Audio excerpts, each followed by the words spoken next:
Préambule, le podcast des ambulanciers et de la santé.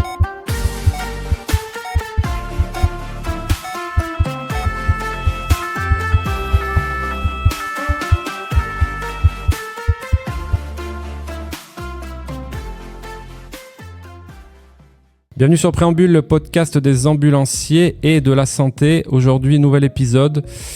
Non, le podcast n'est pas mort. Effectivement, ça fait quelques temps que j'ai pas eu l'opportunité de poster un nouvel épisode. Donc, je profite de mon passage à l'IFA, l'Institut de formation des ambulanciers de Clermont-Ferrand, pour accueillir 2 élèves ambulanciers qui sont en train de passer leur diplôme d'État, fraîchement rentrés, si je dis pas de bêtises. Il s'agit d'Aurélien et Fabrice. Bonjour, messieurs. Bonjour. Bonjour à tous. Bonjour Jean-Paul. Bonjour. Donc, les gars, vous avez débuté quand déjà votre formation? Là, à l'heure où on se parle, nous sommes on a débuté précisément le 12 mai. Le 12 mai, d'accord. Donc ça fait un petit mois, un gros mois plutôt. Hein, c'est ça. Ok. Présentez-vous dans les grandes lignes et parlez-moi de votre parcours avant l'école, du moins. Donc je m'appelle Fabrice, j'ai un parcours un peu atypique, j'ai 51 ans et j'ai une carrière exclusivement d'agriculteur, donc jusqu'à l'année dernière. D'accord. Qu'est-ce que tu faisais dans l'agriculture ? Dans l'agriculture, j'étais éleveur caprin, j'avais des chèvres et tout le lait était transformé en fromage. Donc un milieu complètement autre. D'accord. Et tu étais du coup proche de Clermont, tu étais dans le Puy-de-Dôme ? C'était en Corrèze. En Corrèze, à une centaine de kilomètres d'ici, en Haute-Corrèze. Okay. Et tu as toujours fait ça ? J'ai toujours fait ça, non, ça faisait 15 ans que je faisais ça. Avant, j'étais agriculteur, mais dans une autre région. Ah, ok, donc le monde de l'agriculture, voilà. Ça te parle ? Ça me parle. Ça te parle. Ok, Aurélien ? Donc Aurélien, 37 ans. J'ai une formation plus dans la maintenance industrielle. J'ai travaillé 15 ans à peu près dans la qualité, la sécurité et l'environnement, donc en tant qu'animateur QSE. Et j'ai souhaité faire une reconversion, donc à 37 ans, on va dire tant qu'il était encore temps. D'accord, tant que tu étais encore un peu jeune. Voilà, c'est ça. Et du coup, c'est que vous sentiez le moment opportun, c'était le moment de changer de voie un peu ? Voilà, c'est ça. En fait, je partais du principe que j'avais fait un peu le tour de mon poste actuel en tant qu'animateur QSE. Et je voulais vraiment un métier qui me correspondait un peu plus, à savoir proche des gens et vraiment se sentir vraiment utile. Et j'ai découvert ce métier d'ambulancier que je souhaite maintenant réaliser. D'accord. Et du coup, alors toi, Fabrice, qu'est-ce qui t'a attiré vers cette profession ? Moi, ce qui m'a force de bosser avec des chèvres. Moi, ce qui m'a attiré vers cette profession-là, c'est que clairement, dans la profession précédente, j'étais en train de me noyer et j'étais fréquemment seul. Et donc, quelque part, le côté Vendée Globe, je n'en voulais plus. Moi, je voulais une profession où il y ait de la relation humaine basée sur la bienveillance. Et tout naturellement, je me suis tourné vers ce métier-là. Donc, tu bossais seul au quotidien ? Non, j'ai eu à employer des salariés. Ok, également. d'accord. Okay. Mais ça n'empêche pas que la lourdeur de toutes les tâches qu'il y avait, ça n'arrêtait jamais et donc c'était hyper prenant. D'accord. Très intéressant, mais... Et qu'est-ce qui t'a attiré vers la profession d'ambulancier ? Pourquoi celle-là et pas une autre ?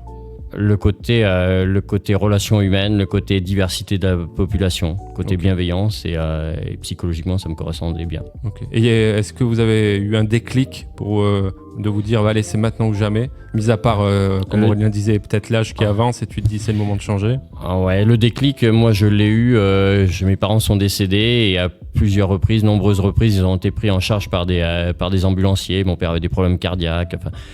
Et donc les gens que j'ai pu côtoyer étaient hyper professionnels, hyper bienveillants et le déclic est certainement venu de là. D'accord. Et toi Aurélien, fameux déclic? Moi ça fait un petit moment que je cherchais vraiment à changer de voie et à trouver la voie qui pourrait me correspondre.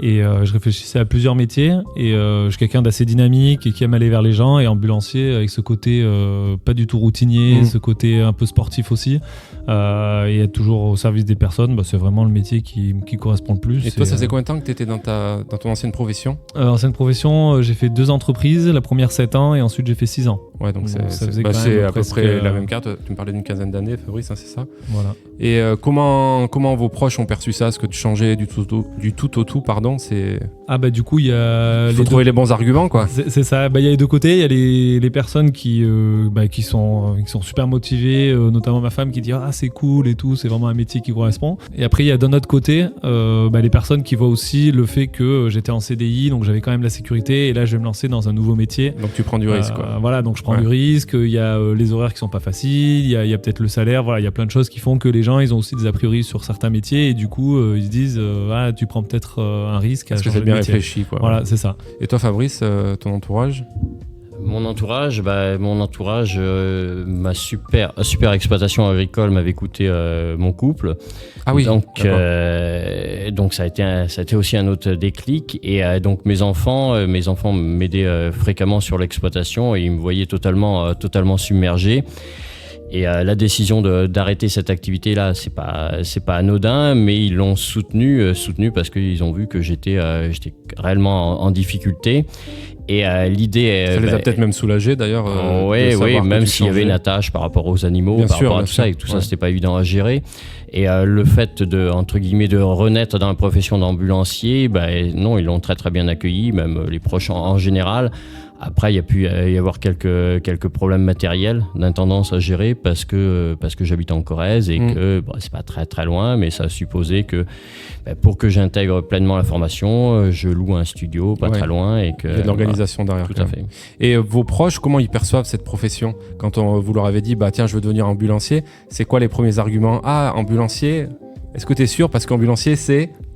Est-ce que tu vois ce que je veux dire? Oui. Ou genre, on parle souvent du salaire, on parle souvent des horaires. Est-ce que c'est des choses que vos proches vous ont, entre guillemets, balancé donc au visage en disant est-ce que tu as bien réfléchi? Tu sais que les ambulanciers, c'est un métier particulier, etc. Oui, c'est un peu ce que tu dis, c'est-à-dire il y a les horaires, il y a le travail qui est aussi un peu physique, le salaire aussi qui des fois ne suit pas. Enfin voilà, c'est en général c'est ces critères-là qui. Et vous, est-ce que vous aviez cette image de la profession, toi, avant de dire oui, je vais faire cette formation? Je suppose que tu t'es renseigné sur les réseaux, etc. C'est ça qui en ressortait, c'est toutes ces problématiques-là. Oui, c'est ça. En fait, j'ai beaucoup discuté avec une personne qui tenait une entreprise de transport justement, où moi le but vraiment de trouver un métier qui me correspondait, je voulais avoir vraiment les côtés positifs et les côtés négatifs. Je voulais pas juste les côtés positifs. Une fois qu'on découvre le métier, mince, il y a ça et puis ça va pas quoi.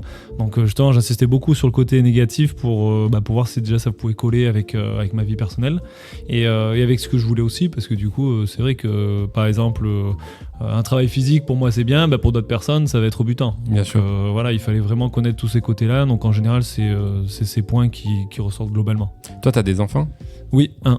Ok. Qui est en bas âge? Qui est en bas âge, ouais. Et ta femme, elle a des horaires fixes? Oui, elle a des horaires plutôt fixes, plutôt en gros 8h, 17h. Okay. Donc on va dire que ça permet d'avoir un peu plus de marge et de sécurité, on va dire, pour pouvoir allier avec un côté ambulancier où il peut y avoir des gardes, il peut y avoir des horaires un peu plus tard. Donc ce côté-là, c'est quand même, on va dire, un peu plus positif comparé à quelqu'un, je sais pas, qui aurait sa compagne qui est infirmière ou qui fait des nuits ou qui fait des heures avec un peu pas régulières. Avec un enfant, c'est sûr qu'il faut il faut que le compagne ou le compagnon soit à fond dedans. Donc derrière moi, elle est à fond, donc c'est cool. Mais voilà, c'est quelque chose à prendre en compte aussi, quoi. Toi, Fabrice, tes enfants, tu disais, ils sont grands? Mes enfants, ils sont grands. Le plus jeune a 15 ans. Ok. Et ce que j'ai voulu faire, en fait, même dès les premiers contacts avec l'IFA, c'était voir si j'idéalisais pas. Ouais, bien sûr. Et donc, j'ai rapidement fait un stage. Le stage, je l'ai fait proche de chez moi. Et donc là, je me suis dit non, ça c'est parfaitement t'a conforté dans ton idée, tout à fait ce qu'il me faut. Par contre, je me suis rendu compte aussi que même si j'avais, par ma profession, avoir eu des capacités d'autonomie, il me manquait aussi plein de connaissances et que ça allait supposer un travail assez important. Et le fait de revenir entre guillemets sur les bancs de l'école à 53, tu disais? 51 ans, pardon.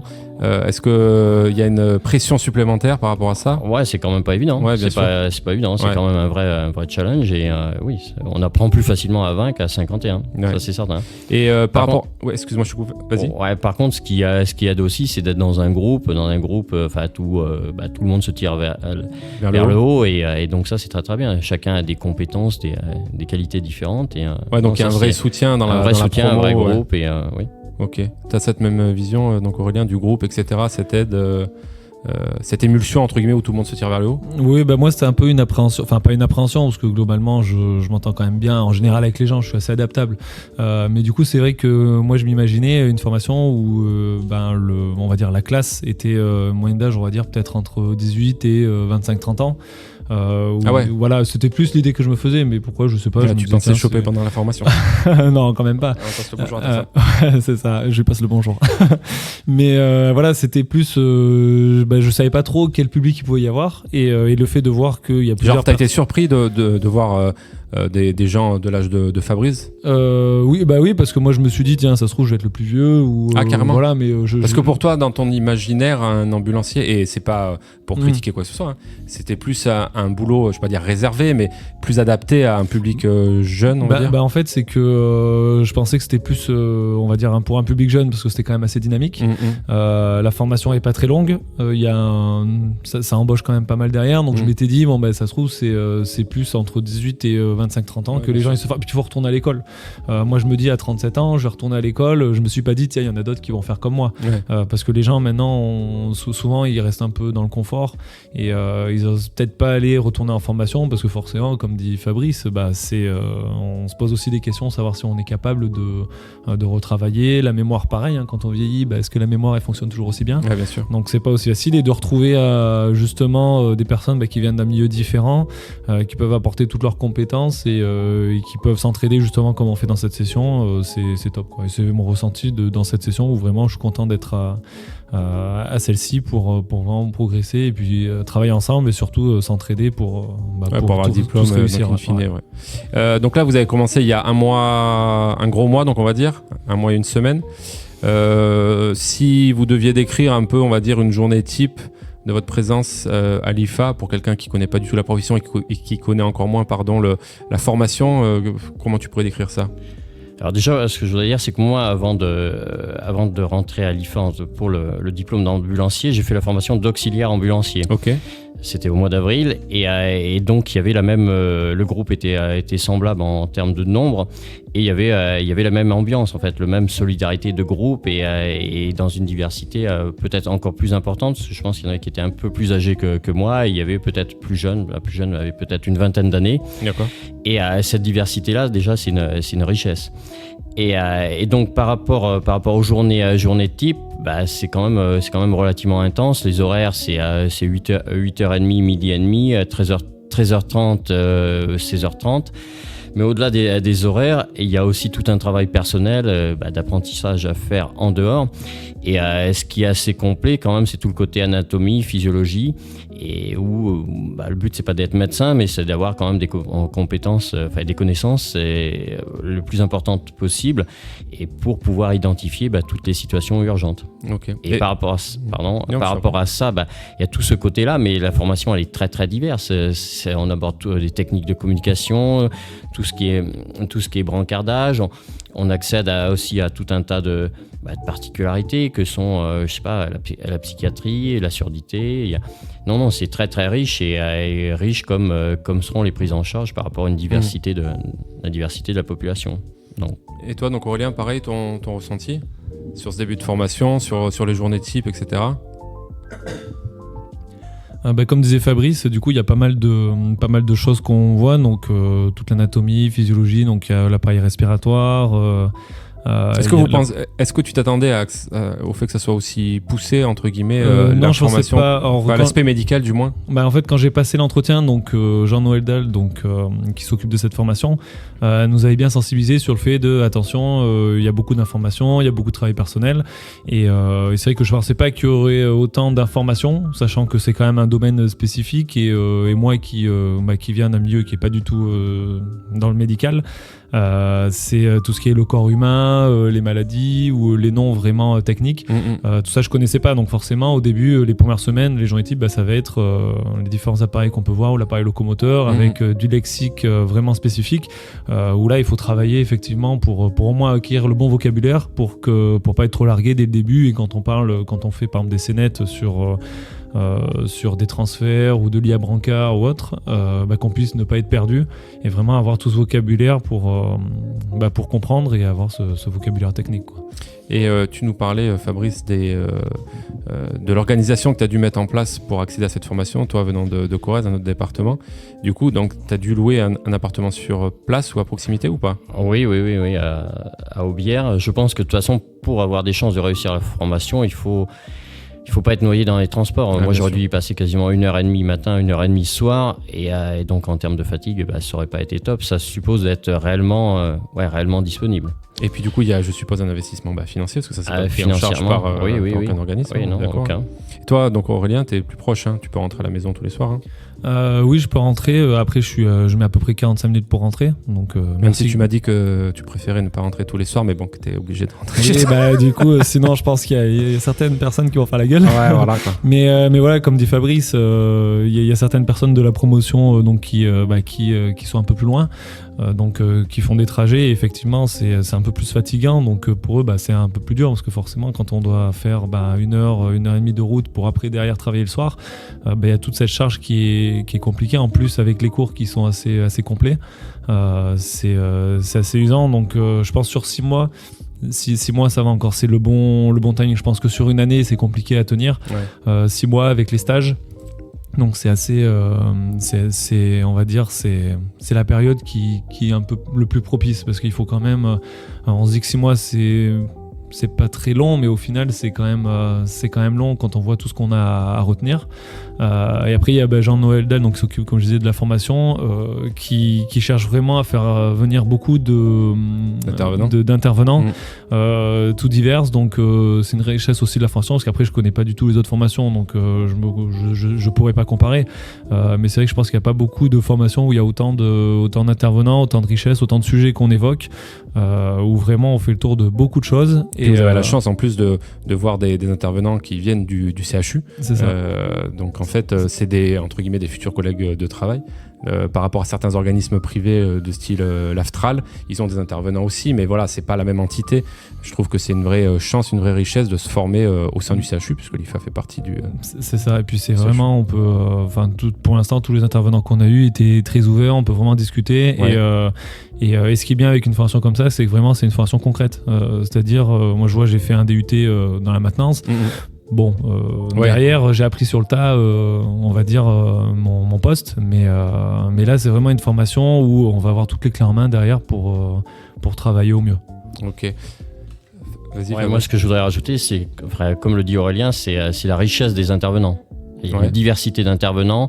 Ils sont tous d'une très très grande qualité et tous ont à cœur de nous transmettre, de nous sensibiliser. Et ça, donc tu sens quand même un vrai puis, accompagnement de chaque intervenant. C'est pas juste une intervention justement. Non. Et puis à la tête, Monsieur Dalle, le responsable pédagogique qui est plus qu'impliqué et qui par son parcours professionnel apporte 1001 connaissances. Bien sûr. Même si vous venez de commencer il n'y a pas si longtemps que ça, est-ce que vous auriez une idée reçue à briser tout de suite sur le métier d'ambulancier quand vous êtes arrivé, on vous a dit ou vous pensiez que, et là déjà 1 mois presque et demi d'immersion au contact de professionnels de santé, est-ce qu'il y a une idée reçue qui vous vient en tête que vous aimeriez l'idée reçue, ça pourrait être de dire que c'est axé uniquement sur du transport. Okay. Et là, le transport, c'est qu'une toute petite partie. Bien sûr. Celui qui veut faire du transport, il ne faut surtout pas qu'il fasse ce métier-là. Le métier, il est axé sur l'humain, sur la relation humaine bienveillante et sur la polyvalence. Il faut avoir plein de compétences et pouvoir s'adapter à toutes les situations. Ok. C'est parfait, Fabrice, ce que tu viens de dire. Ouais, comme dit, il intervient bien. J'ai rien à rajouter. Tu peux sortir. C'est bon, à bientôt. Mais comme dit Fabrice, et puis c'est surtout que ça fait appel à beaucoup de qualité, c'est-à-dire il y a de la communication, il faut regarder son environnement, il faut s'adapter, il faut faire certaines choses dans certaines situations. Donc il y a beaucoup de choses. C'est pas juste, je transporte quelqu'un et puis je vais me poser 5 minutes et j'attends qu'il ait son truc. Voilà, il y a tout un tas de choses que moi qui connaissais pas le métier, je me disais ambulancier, voilà, c'est pas, on va dire, c'est pas l'un des métiers les plus durs du monde. Et finalement, quand on voit la formation et tout ce qu'on doit gérer, surtout que ça nous pousse de plus en plus à être perfectionné, donc et à être formé. Donc c'est vrai que c'est un métier 6 mois de formation. On dit bon ça va, c'est court. Finalement, il y a beaucoup de choses à voir. C'est très dense et on apprend beaucoup de choses. Les gars, j'ai préparé 8 petites affirmations, des petits vrais ou faux, comme je fais dans tous les épisodes. Pas de questions pièges. On dit vrai ou faux à tour de rôle et on revient sur chaque affirmation et on la développe ensemble. Ok ? On commence avec toi, Fabrice. C'est parti. La formation d'ambulancier ne dure que quelques semaines car l'essentiel s'apprend sur le terrain. Vrai et faux. Vrai et faux. Vas-y. L'ambulancier passe la majorité de son temps à rouler à toute vitesse, sirène hurlante. Vas-y, donc Aurélien. Faux. Les ambulanciers sont formés pour gérer des situations médicales très diverses, du simple malaise à l'arrêt cardiaque. Ah, c'est tout à fait vrai. Les horaires d'un ambulancier sont toujours réguliers de jour comme de nuit en semaine. Faux. Une fois la formation terminée, on n'a plus rien à apprendre. Ah, l'apprentissage se continue tout le temps. Donc faux. Faux. Le métier d'ambulancier est tellement en tension que tu as souvent une promesse d'embauche avant même la fin de la formation. Vrai. Tous les appels du 15 en France sont envoyés aux ambulanciers privés. Faux. Et la dernière, le salaire de base d'un ambulancier est un frein à la valorisation de la profession. Vrai. Ok, on revient. C'est toi, Fabrice, qui a commencé à répondre. La Je formation vais répondre. d'ambulancier ne dure que quelques semaines car l'essentiel s'apprend sur le terrain, même si on a un peu répondu avec tout ce qu'on vient de dire auparavant. On rappelle que la formation complète, stage inclus, dure, tu me l'as dit, 801 heures, c'est ça ? Ouais, ça fait 6 mois en gros. Voilà, ça fait 6 mois, donc non, c'est pas quelques semaines, c'est beaucoup de semaines. De tête, je les ai même plus. Vous pouvez me rappeler les stages qu'il y a dans la formation ? Les stages, il y a 2 semaines dans un SMUR, à l'accueil d'urgence. Donc Ok. ça dure 2 semaines. Et il y a 3 semaines, et donc ça doit varier selon les IFA.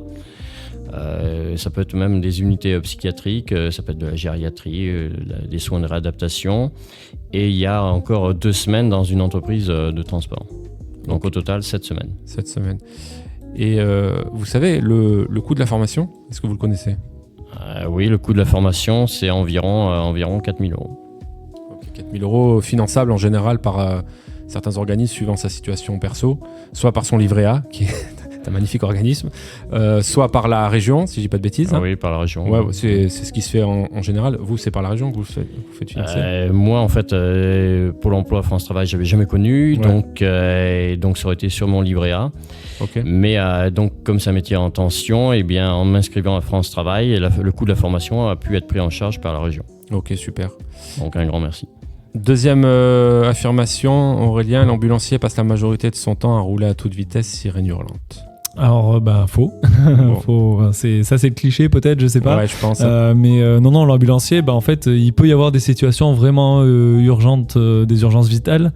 Est-ce que tu peux présenter en quelques phrases pour celui qui ne connaît pas du tout le métier, à quoi on peut s'attendre quand on est donc ambulancier, le quotidien d'un ambulancier? Alors le quotidien, il peut y avoir plusieurs missions. Soit on peut être en VSL et donc on peut faire des rendez-vous réguliers pour une personne qu'on va amener de son domicile à un examen. Donc par VSL, exemple. le véhicule sanitaire léger, c'est-à-dire un patient qui est plutôt autonome, Voilà. et qui se débrouille, qui peut monter tout seul dans la voiture. Hein. C'est ça, donc Ok. ça peut être ce type de mission. Ensuite, ça peut être des missions SAMU, donc c'est-à-dire sur des gardes de 12h, par exemple 8h, 20h. Ouais. En fait, l'ambulance est à dispo du SAMU et on est missionné pour intervenir. Donc ça peut être des fractures, ça peut être des chutes, ça peut être des malaises. Voilà, il y a tout un tas de situations qui font qu'on peut intervenir.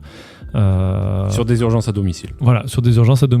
Donc, Ok. Donc on est d'accord, transport programmé, ambulance et ou VSL. Et Et après en SAMU, je m'en mêle, merci. du coup, ça peut être, garde SAMU, de jour comme de nuit, 8h, 20h, 20h, 8h, en ambulance, donc régulé et missionné par le 15. Voilà, c'est ça. Et pour revenir sur le gyro à fond, Ouais, voilà. on peut être en garde SAMU et il peut y avoir une personne qui sent pas très bien. Donc voilà, on l'installe correctement, on prend en charge cette personne et après c'est pas rouler à fond sur le retour parce que déjà ça peut stresser la personne. Quelqu'un qui est un peu stressé, est-ce que forcément on voit arriver des ambulanciers, on monte dans l'ambulance, ça peut stresser pas mal de personnes. Donc voilà, donc et en plus c'est pas forcément des urgences vitales. Quelqu'un par exemple ou une entorse ou quelque chose qui est tombé, si on arrive 5 minutes plus tôt, c'est pas ça qui va faire que on va le sauver, sachant qu'il peut y avoir des risques de collision, d'accident. Donc l'important c'est d'amener le patient à bon port. Ce que les gens doivent bien imprimer, c'est que quand les ambulanciers privés sont en garde SAMU et sont missionnés par le SAMU, en gros c'est comme si sur notre véhicule il était marqué SAMU tout simplement. C'est ça. On laisse la place quand c'est marqué SAMU 63 Clermont-Ferrand parce qu'on se dit tiens c'est le SAMU. Mais en l'occurrence quand on est missionné par le SAMU, nous sommes un véhicule du SAMU, donc on a les mêmes facilités de passage et comme tu le dis très bien, les sirènes et les bleus c'est vraiment quand il y a une urgence vitale ou qu'il est nécessaire que la prise en charge dans un centre hospitalier se fasse rapidement, mais elle n'est pas automatique en tout cas. C'est ça, et puis on ne va pas créer un suraccident juste parce qu'on veut rentrer plus tôt le soir. N'est-ce pas ? Et puis après, dans le quotidien des ambulanciers, on peut parler toute cette gestion administrative, parce qu'il y a quand même un peu de paperasse, la maintenance du véhicule, parce que c'est quand même notre outil de travail. Mais en gros, tu as bien résumé les missions principales de l'ambulancier. Fabrice, les ambulanciers sont formés pour gérer les situations médicales très diverses, du simple malaise à l'arrêt cardiaque. Tu nous as dit vrai. Alors, qu'est-ce que tu as pu voir déjà, ou qu'est-ce que tu es censé voir courant ta formation par rapport aux situations médicales? Déjà, il y a toute une formation par rapport à la gestion des soins d'urgence qui s'appelle la FGSU. Tout à fait. Il y a prise en charge des arrêts cardio-respiratoires, de tout un tas de problèmes de santé divers et variés, dont certains peuvent être gravissimes, genre l'AVC. Et à côté de ça, peut y avoir, il y a la prise en charge de personnes pour les transporter à des soins programmés, et où ça sera en VSL, et où donc l'urgence n'y sera pas nécessairement, mais il faudra être présent tout pareil et écouter parfaitement la personne. Il faut aimer le dialogue avec des personnes diverses.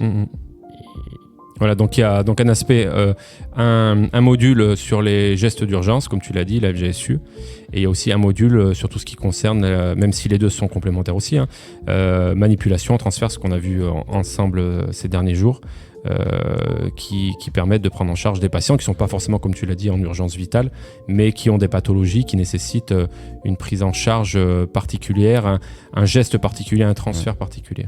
Le but, c'est aussi d'avoir le maximum de connaissances pour appréhender toute la diversité des pathologies qu'on sera à même de côtoyer. Ok. Est-ce que vous pensez que c'était aussi, c'est pas pour faire mousser non plus trop la profession, mais que c'était aussi complexe qu'il y avait autant de gestes, autant de pathologies avant de commencer cette formation?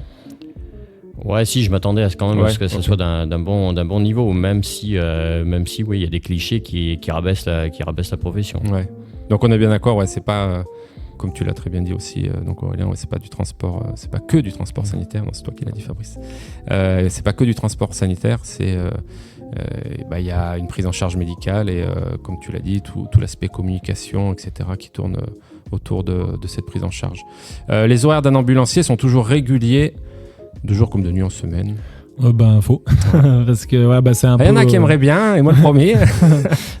Faux, oui, parce que du coup, c'est sûr que c'est un peu ce qu'on entend quand on discute un peu du métier, que les horaires, ça peut changer. Des fois, par exemple, on parlait des gardes SAMU, 8h, 20h, et si à 19h30 on est appelé pour une intervention, je ne sais pas où, et du coup on y va, et le temps d'attente, peut-être, de prise en charge, si on veut vraiment prendre en charge correctement un patient, et ça se trouve à 21h30, 22h, on rentre, et forcément, il n'y a pas d'horaires qui sont vraiment stricts. Donc, ça, c'était un frein dans votre choix de cette nouvelle carrière, ou vous l'avez surmonté sans difficulté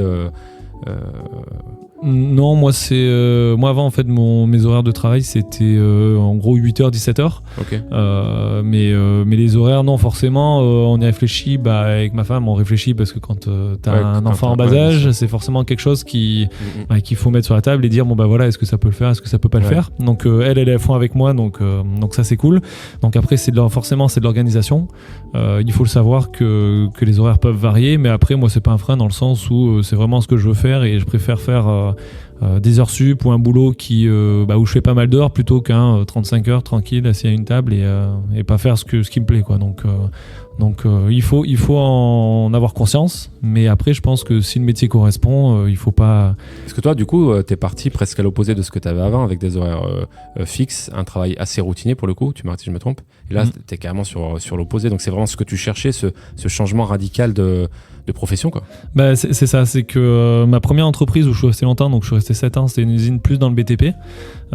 Donc là je faisais de la qualité, il y avait cette partie aussi sécurité, parce que forcément en usine il y a quand même il y a des accidents, on tend vers le zéro accident, mais il y a toujours des accidents. Ouais. Et il y avait un côté dynamique que j'aimais bien, et après ma dernière entreprise, donc c'était un peu plus, on va dire, routinier, et je suis quelqu'un qui suis assez dynamique et j'ai besoin que ça bouge, donc ça allait totalement avec ce métier, mais voilà, ça change totalement, mais parce que j'ai appris pas mal de choses dans mes précédentes expériences et que maintenant vraiment je vais me consacrer à quelque chose qui me plaît vraiment, quoi. Et qui te passionne, Fabrice, une fois la formation terminée, on n'a plus rien à apprendre, il paraît.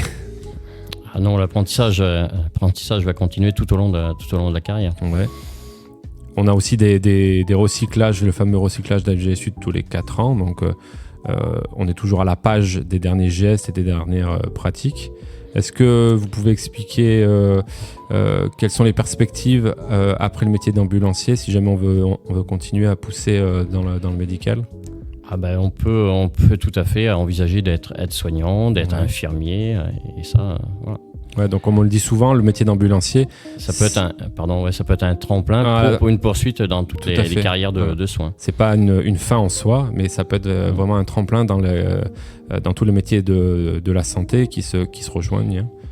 Sachant qu'on nous le présente plusieurs fois, il y a quelques formations aussi qui peuvent s'ajouter quand on est ambulancier, c'est-à-dire on peut se perfectionner dans tel domaine par exemple dans la communication, ou il y a des formations en gestes et posture, donc, mais qui sont plus poussées.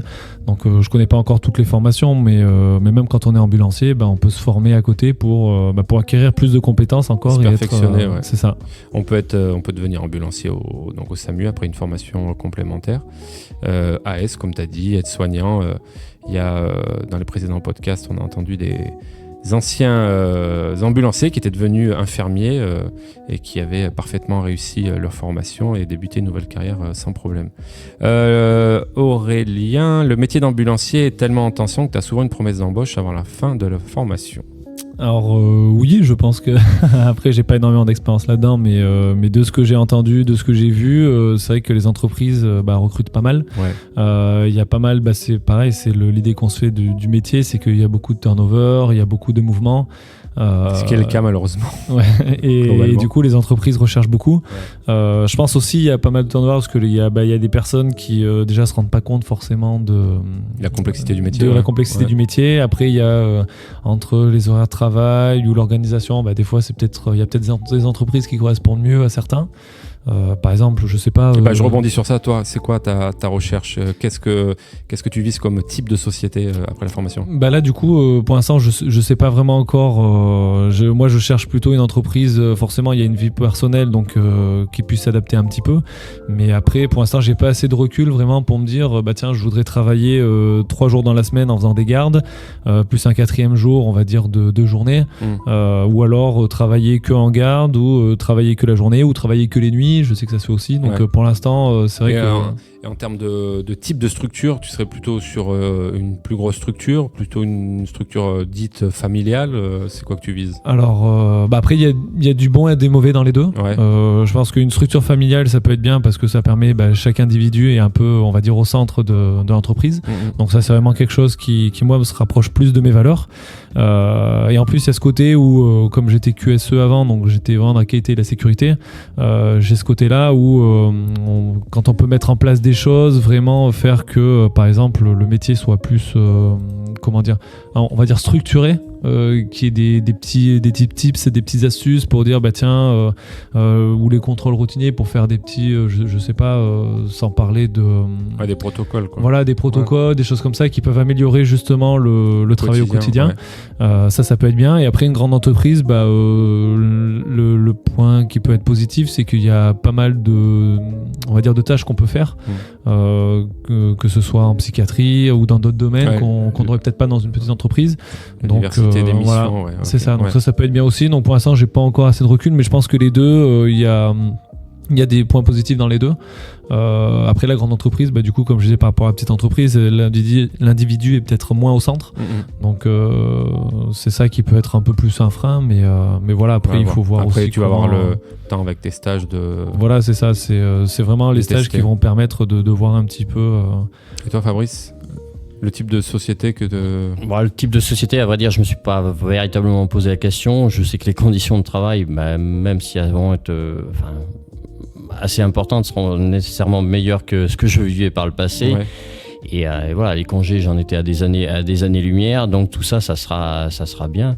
Le but, c'est pas non plus de faire des horaires infinis et de Bien sûr. pouvoir profiter d'une vie de Ouais, faut d'une trouver vie le de famille. juste milieu, quoi.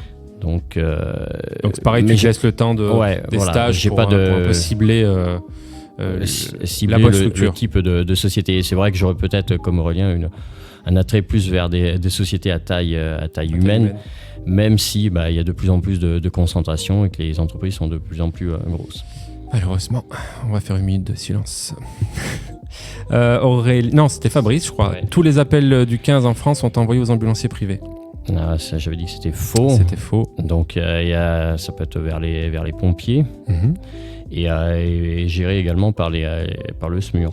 Voilà, tout à fait. Je pense que tu as assez bien répondu. Les ambulanciers sont on va dire, privatisés. Je ne sais pas si c'est le bon terme, mais non, c'est le bon terme ou pas privatisé ? Ouais, peu importe, c'est un des moyens d'intervention. Ouais, voilà. Pour les urgences à domicile, les pompiers font les urgences à domicile, font la voie publique, secours à victimes, c'est ça. Ils font aussi les incendies. Par bien contre, sûr. ce que j'ai compris, c'est que les ambulanciers ne font pas de voie publique. Non, les ambulanciers ne font pas de voie publique. Mais ce qu'on a tendance à trop souvent oublier, secours à victimes, c'est pas pour dénigrer les pompiers, loin de moi cette idée, coucou mes amis pompiers, mais secours à victimes, à domicile je parle, les ambulanciers privés sont plus formés que les pompiers, enfin il faut le dire. Je crois, j'avais regardé les chiffres, en gros il y a 250 000 pompiers en France, sur les 250 000 il y a 200 000 pompiers volontaires.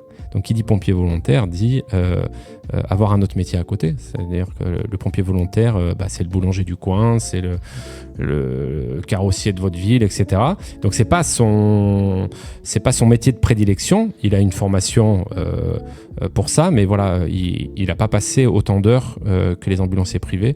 Vous avez, je dis vous, nous avons une formation de 800 heures quand même qui n'est pas rien.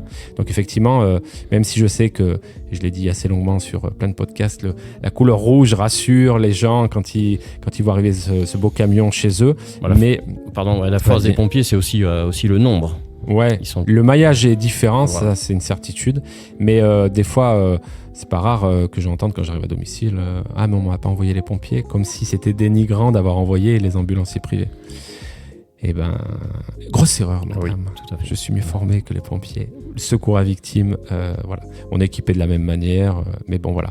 Le rouge rassure, mais... on est avant tout complémentaires. Ouais, voilà. C'est un travail d'équipe. Aurélien, le salaire de base d'un ambulancier est un frein à la valorisation de la profession. Alors là, j'ai répondu vrai, parce que c'est vrai que le salaire de base est pas vraiment excessif. Il y a quand même les nuits, il y a beaucoup d'heures. Donc, il y a beaucoup de contraintes et pas un salaire voilà, c'est mirobolant, ça, il y a quoi. beaucoup de contraintes. Pareil, les ambulanciers, la fonction métier ambulancier appartient à la convention des transports et pas du soin. Et pas des soins. Donc, ce qui fait que, par exemple, je crois que les heures de nuit, en fait, il n'y a pas de tarification particulière. C'est-à-dire qu'on travaille entre 14h et 15h, ce sera le même prix qu'entre 2h et 3h du matin. Oui, c'est pareil. Ce qui, dans les autres métiers, est différent. Donc voilà, donc il y a ça. Et après, forcément, quand on voit la complexité des tâches au final qu'on doit faire, c'est vrai qu'on se dit que le salaire n'est pas représentatif de la fonction, des responsabilités qui peuvent appartenir à ce métier. Sans citer de chiffres, ou si vous voulez citer des chiffres, libre à vous. Est-ce que vous perdez de l'argent devenant donc ambulancier ? Alors moi, je perds de l'argent, sauf si je fais 70 heures par semaine. Donc, mais, tu vas perdre de l'argent.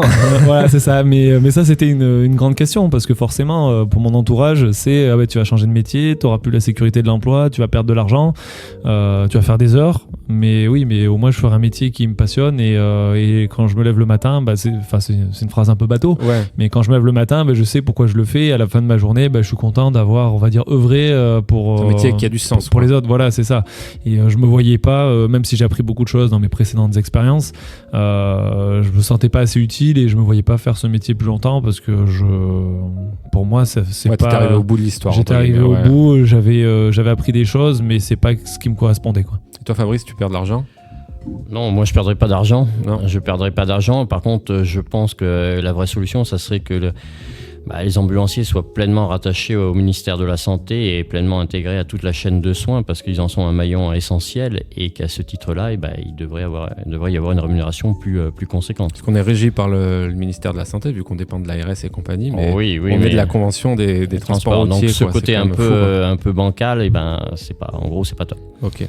Mais du coup, toi, tes prétentions salariales ne t'ont pas empêché d'accéder à la formation. Ça n'a pas été un frein dans ton choix. Non, du tout. Moi, je faisais des heures et donc avec une rémunération qui n'était pas du tout au rendez-vous. Donc tu vas même gagner peut-être un pouvoir d'achat.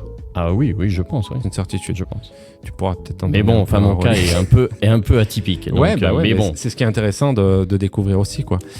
Si vous deviez convaincre quelqu'un de se lancer dans cette voie, vous croisez un petit jeune qui se cherche dans la rue, et si vous deviez lui parler de la profession et lui donner envie, qu'est-ce que vous pourriez lui dire ? Je lui dirais que pour faire ce métier, en fait, il faut être ouvert d'esprit, que s'il est ouvert d'esprit, s'il est tolérant, s'il aime fondamentalement en fait la relation avec les gens et avec le côté médical, et peut-être qu'il est fait pour ce métier et que pour réellement percer, il faut aussi pouvoir avoir une orthographe à peu près correcte, en fait, arriver. D'ailleurs, c'est les prérequis de l'accession là. De l'accession à la formation. Et le but, c'est pas d'être un virtuose, mais d'avoir une écriture correcte, une diction à peu près correcte. On s'adresse quand même à des médecins. Une communication correcte. Bien le sûr. but, c'est de se faire entendre et puis qu'à foncer. Et toi, Aurélien ? Comme dit Fabrice, c'est faire une certaine gymnastique de l'esprit parce que il faut, comme il dit, il faut bien savoir communiquer. Il faut pas arriver quand on est appelé avec le SAMU en disant oh là là, qu'est-ce qui s'est passé ? Non, il faut avoir un minimum, on va dire, de jugeote. Après, voilà, dans l'écriture, il faut, si quelqu'un se cherche un petit peu, faut aussi bien connaître le métier. C'est-à-dire, on peut aimer les gens, mais on peut ne pas aimer le côté secours. Voilà. Et à côté de ça, on peut aimer le côté secours, mais ne pas aimer les gens. Alors du coup, c'est un peu un méli-mélo de pas mal de choses. Mais moi par exemple qui avait on va dire un peu peur d'attaquer la formation en me disant mince, côté médical j'y connais rien du tout, ça peut être stressant d'arriver dans des situations, il faut pas que ce soit un frein parce que ça après on va sur 6 mois de formation, justement c'est assez dense et on va voir plein de situations, on va voir plein de choses qui fait que quand on sera on va dire lâché dans le grand bain, on aura toutes les clés en main. Donc après il faut être sûr vraiment d'avoir des valeurs qui correspondent à ce métier et après les compétences elles viendront pendant la formation. Donc communication, empathie, gestion du stress, voilà tous ces. Je pense que pour la majorité des gens c'est des choses qu'on a en nous, mais voilà la formation nous apprend à les mettre en avant et les développer, voilà. C'est ça. Ok. Écoutez les gars, j'ai fait le tour de tout ce que je voulais aborder avec vous. Un petit mot de la fin pour terminer. Est-ce que vous voulez remercier la région? Vous remerciez votre femme, ta femme, Aurélien? Alors moi j'embrasse ma femme. Oui, voilà. Oui, parce que après mine de rien c'est vrai que la formation c'est quand même on va dire usant et physiquement et psychologiquement, bien sûr. Parce que je vois les premières semaines on passe quand même 8 heures assis à une table quand on a travaillé pendant 15 ou 20 ans, c'est pas facile, surtout je pense à Fabrice qui avant était jamais assis à une table. Bien sûr. Contrairement à moi parce que j'avais quand même un poste plus de bureau, mais c'est pas facile, donc si on n'a pas l'entourage qui encourage et si on n'est pas motivé, c'est sûr que forcément ça peut être fatigant. Mais après je pense que si les gens ont vraiment envie de faire ce métier, il faut pas hésiter à se lancer. Après de toute façon il faut si vous posez la question de la profession, ça dépend de votre situation pro, mais de faire déjà un stage, si vous êtes demandeur d'emploi, de faire un stage en demandant à France Travail, un stage d'immersion pour vous rendre compte au mieux. C'est le premier step, je dirais, pour ce... Voilà, c'est ça. Moi, j'avais pas mal discuté avec une personne. Et ensuite, derrière, justement, j'ai fait un stage dans une entreprise, avec toi d'ailleurs. Je t'ai donné goût au métier. C'est ça. Et parce que voilà, il faut, c'est beau discuter, mais il faut quand même faire voir, au moins 1 ou 2 semaines pour se rendre compte de ce qu'est le métier et vraiment voir si c'est pas juste même une journée type. On va se dire cool, c'est comme ça. Non, il faut faire un peu plus pour vraiment savoir si c'est ce métier qui plaît. Ouais. Et moi, je suis passé du coup par la région parce que j'avais fait un dossier pour être financé et du coup donc la région a financé la formation et France Travail aussi donc finance une partie de la formation par le chômage, du coup l'allocation. Okay. Donc ça c'est cool que la région soit moteur et la région est vraiment moteur dans les métiers de soins qui sont en tension et il y a beaucoup de manques, donc là-dessus la région elle peut apporter pas mal d'aide, donc il faut pas mal se renseigner, il y a plein de dispositifs qui peuvent aider si le financement peut être quelque chose de bloquant. Bien sûr. Le mot de la fin, Fabrice, pour toi? La première étape, en fait, c'était, comme on l'a déjà dit, c'est certainement le fait de faire un stage pour réellement se rendre compte de la réalité. La deuxième étape, qui à mon avis est cruciale, c'est le fait que tout l'entourage soit moteur aussi. C'est-à-dire que le quotidien, peut-être qu'il sera un peu plus assumé par les proches. Et ça, il faut que tout le monde soit d'accord parce que sinon le quotidien risque de bouffer la formation. Et puis par la suite, oui, moi je tiens à remercier la région par rapport au financement de la région, te remercier Jean-Paul de faire mieux connaître ce métier et donner envie à des personnes qui ont certainement toute leur place dans ce métier-là. J'espère qu'on aura contribué tous les trois à susciter quelques intérêts à la profession. Dis-moi, Oli. Ouais, après, oui, merci à vous, parce que du coup, c'est vrai que quand on cherche des infos sur ambulancier, des fois, ça peut être difficile de trouver certaines infos. Donc, via le podcast, c'est bien parce que ça permet de découvrir un petit peu. Et après, tous les intervenants qui sont en formation, c'est vraiment des personnes qui se donnent à fond pour ça. Donc, c'est vraiment enrichissant de participer à cette formation avec toutes les personnes qui font en sorte de valoriser ce métier et de pas juste dire oui, ambulancier c'est juste quelqu'un qui transporte un patient et point barre. C'est quelque chose de bien plus complet. Voilà, c'est ça, donc c'est bien plus complet et c'est bien de pouvoir échanger avec des médecins, des infirmiers, vraiment tout le panel du soin et de pouvoir apprendre. Bon, merci beaucoup en tout cas d'avoir participé merci à ce podcast. Merci. Et je vous encourage, si vous voulez plus d'informations sur la formation, d'écouter le podcast numéro 1 et 2 que j'ai fait avec Jean-Noël Dalle qui va vous parler de la formation en détail. Et je vous encourage à nous suivre sur notre compte Instagram podcast Préambule. À bientôt. Bon courage les gars pour la fin de formation. On passe sur toutes les chaînes. Tellement de papiers qu'on est la cause de la déforestation des chaînes. 30 pilotes donc on est sûr d'arriver. 3 millions une ville près de la rivière. Beaucoup de jack dans les veines, c'est pas double U, c'est le triple V.